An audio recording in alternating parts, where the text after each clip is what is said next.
Well, good day. Welcome back to the third day our Unix lab experiments. This is the third experiment, looping statements using shell scripting. Last time we saw conditional statements. This time we are looking at looping statements. Now, what are looping statements?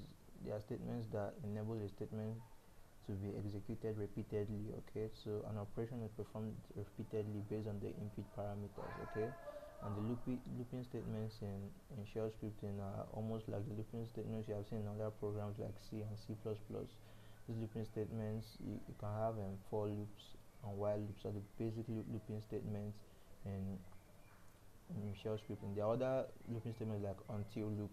Okay, but for this we are going to look at for loop and while loop. Okay, so for better explanation of these programs or these looping statements, we are going to have 5 programs which we are going to use to explain the looping statements.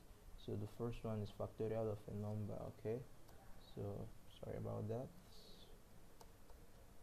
Now what does factorial of a number do? If you have a number 5, okay, it prints 5 times by 4 by 3 by 2 by 1. Okay, that's basically what a factorial does. Okay, so the code here is pretty easy. You read enter integer. Okay, collect input from user. Okay, so you have 2, f is equal to 1, I is equal to 1. Okay, why I is not less than n, which is your integer. So if you have 5, why I is not less than 5, why I is less than or equal to 5. Okay, f is now equal to f into I. Okay, and then I increments, that's I counts 1. Okay, and this happens every time. Okay, so when you notice that here we used while loop. Okay, and while loop is accompanied by do and done. Okay, so when I run this program, okay, let's use 5. Okay, and it gives us the factorial of 5 is 120. Okay, so that's the first one.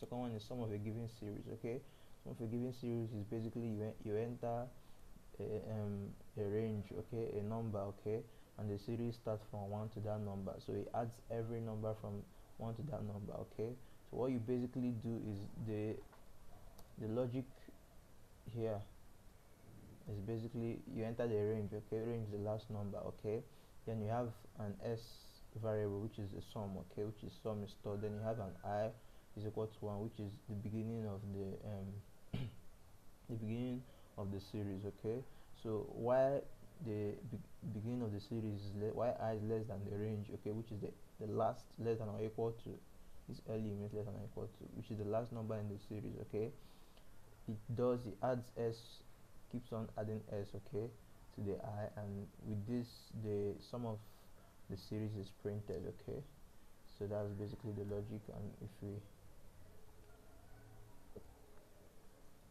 let's use 15. Okay, so 120, that's nice.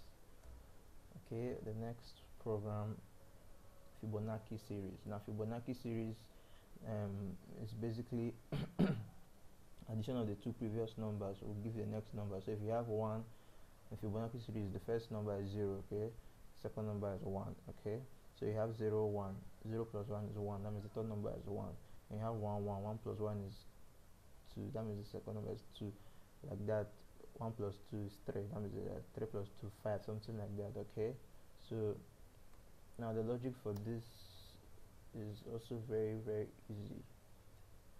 Okay, so I've already told that our first number in Fibonacci series is 0, the second number is 1, the third number is 2. Okay, so it prints first and second number as usual. Okay, and then you enter the number of times you want to generate. So why count is less than the number of times you want to generate. Okay, counts as the C, count to increment. Okay, and now the next number will be equal to your first plus the second number. Okay, and then it prints the next number, and then it swaps the terms. A will now be equal to B, and B is equal to Z. Okay, so that's basically the logic. So let's run this code and see what happens. Let's say 5 times. Okay, so we have 0 1 1 2 3. If I run it again and say 8 times. Okay, so we have this is a Fibonacci series. Okay, so next one, multiplication table. Now this is very interesting. Let's see what we save the multiplication table. Okay, now this is extremely easy, but it's also a very interesting code. Okay, interesting logic. Now this prints multiplication table. Okay, so you enter a number. Okay, like the number you want to do during the multiplication table for 5 times. Okay, you enter a number. Okay, read n, so the input is given. Okay, and then this program also gives you leverage to enter a range. Okay, you want to do from 1 to 12, that's from 5 times 1 to 5 times 12. Okay, and then you enter the range. Okay, then I is equal to 0 while I is less than or equal to your range. Okay, it just multiplies. Now this is used in expressions, this multiplication. So your n, as your number multiply, so your number multiply from 0 to that range. Okay, and then I keeps incrementing. So that's so if you run this interesting code, and let's say we want to have 7 times, we want to have 12. Okay, you can see the output is given. Okay, okay, so the last one is scientific calculator. Okay, the last one is scientific calculator, and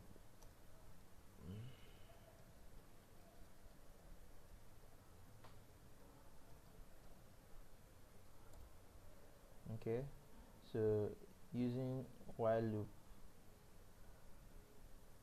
while d is equal to 1. Okay, you have the operation. Then here we use switch. Okay, switch case. Okay, we have a switch case for addition, subtraction, multiplication, division, and degree. Okay, so if I run this, sorry about that, if I run this,